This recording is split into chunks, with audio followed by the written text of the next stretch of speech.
We lived on a piece of land in the country. Our house was small but cozy, situated at the edge of a thick, empty field that stretched as far as the eye could see. It was the kind of place where everything felt peaceful during the day, and the only sound you'd hear at night was the wind rustling through the tall grass. It was quiet. Too quiet sometimes. My husband and I had moved in a few months before, and I was still getting used to the isolation. The nearest neighbor was a mile away, and most of the time it was just the two of us and our dogs. Our son, a toddler at the time, didn't mind. He liked running around the yard, picking flowers, and playing with the dogs. It was idyllic, at least on the surface. But then, one night, everything changed. It was a cold night in late autumn. The wind was picking up and the air had a crispness to it that made the trees shake. We had just finished dinner, and my husband was cleaning up while I settled in to watch TV.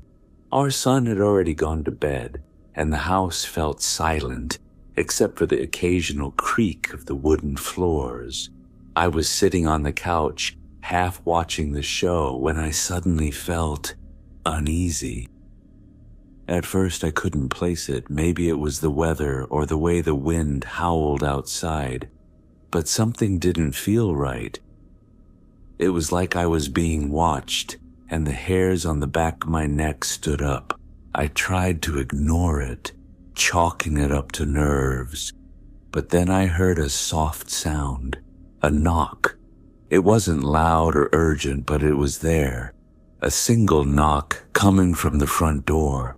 At first I thought it was just the house settling, or perhaps the wind causing the door to rattle. But then it came again.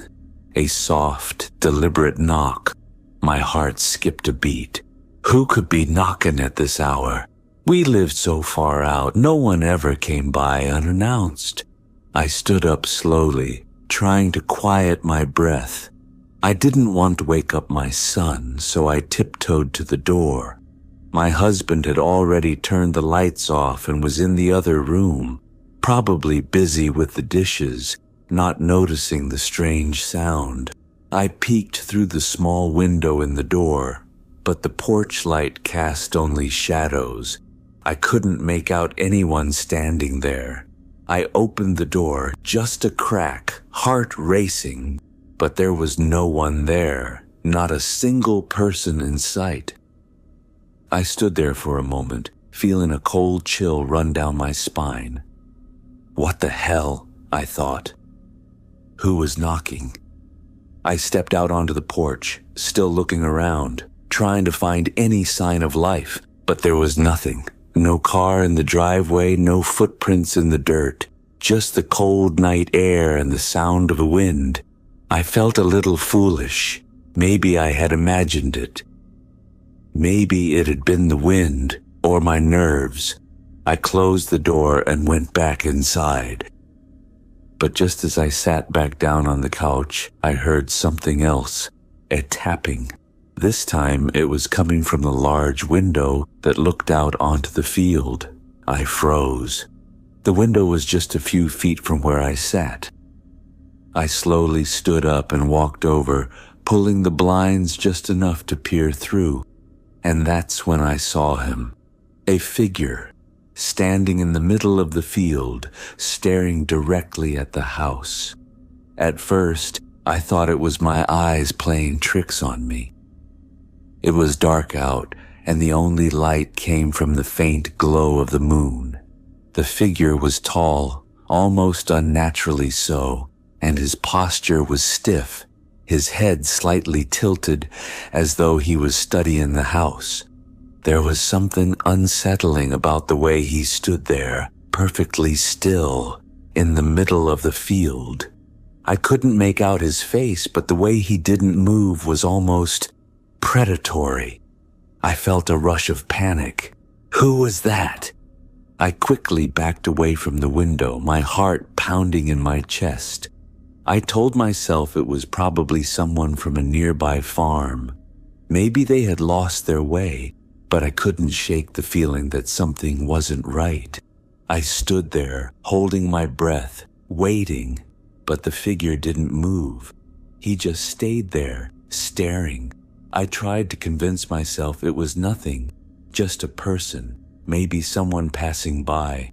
But the longer I stood there, the more it felt like he was watching me, waiting.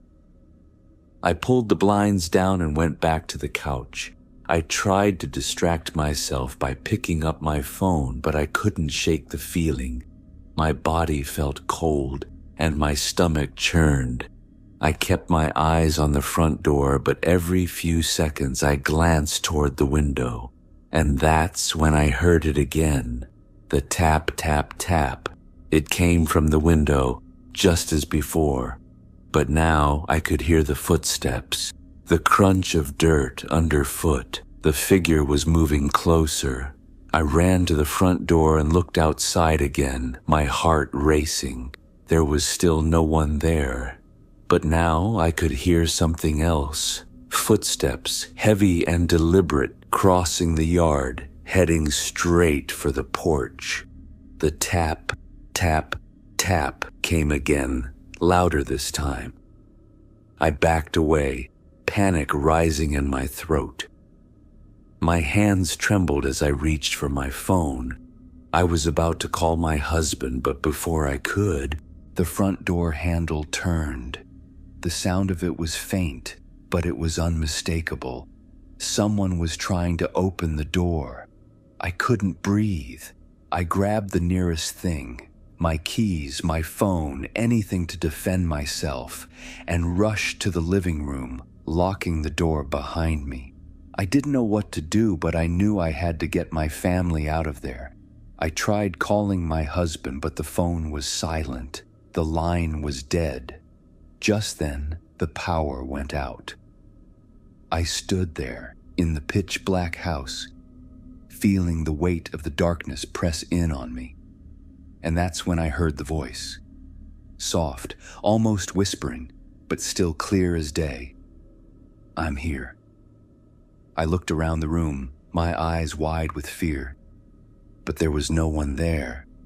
No figure standing in the doorway, no shadow in the corners, just silence.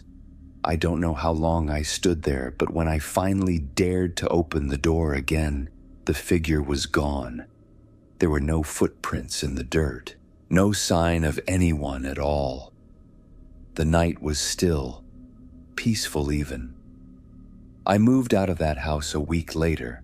To this day, I don't know who or what was out there in the field, or why they came to our door. But every time I pass by that spot, I can still feel that presence, watching from the shadows.